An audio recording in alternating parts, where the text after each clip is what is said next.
Frozen കപ്പയും മീനുമാണ്. എന്നാൽ പോലും വല്ലപ്പോഴും ഉണ്ടാക്കുന്നതല്ലേ, ഒരു സർപ്രൈസ് ആയിക്കോട്ടെ എന്നോർത്താണ് തുടങ്ങിയത്. കപ്പയുണ്ടാക്കി, മീൻകറി ഉണ്ടാക്കി, കുറേ നേരം കാത്തിരുന്നു. പിന്നെ കഴിച്ചു തുടങ്ങി. എന്താ മലയാളിയല്ലേ, എത്ര നേരം ഇതിങ്ങനെ നോക്കിയിരിക്കണ. കഴിച്ചു, മക്കൾക്കും കൊടുത്തു. ഭർത്താവ് വരാൻ വേണ്ടി കാത്തിരിപ്പാണ്. അപ്പം താണ്ടട ഒരു മെസ്സേജാണ് വരുന്നത്. എന്ത്? ഡ്യൂട്ടിക്ക് പോയി ടൊറൻറ്റോ വരെ എത്തി.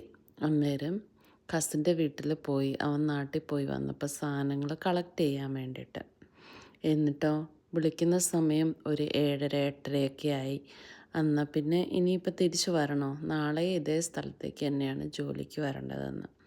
പിന്നെ ആദ്യം തന്നെ ഭാര്യ സജസ്റ്റ് ചെയ്തു, എന്നാൽ പിന്നെ നിങ്ങൾ ഇന്ന് അവിടെ സ്റ്റേ ചെയ്തോ, നാളെ ഡ്യൂട്ടിയും കഴിഞ്ഞ് വന്നാൽ മതിയെന്ന്.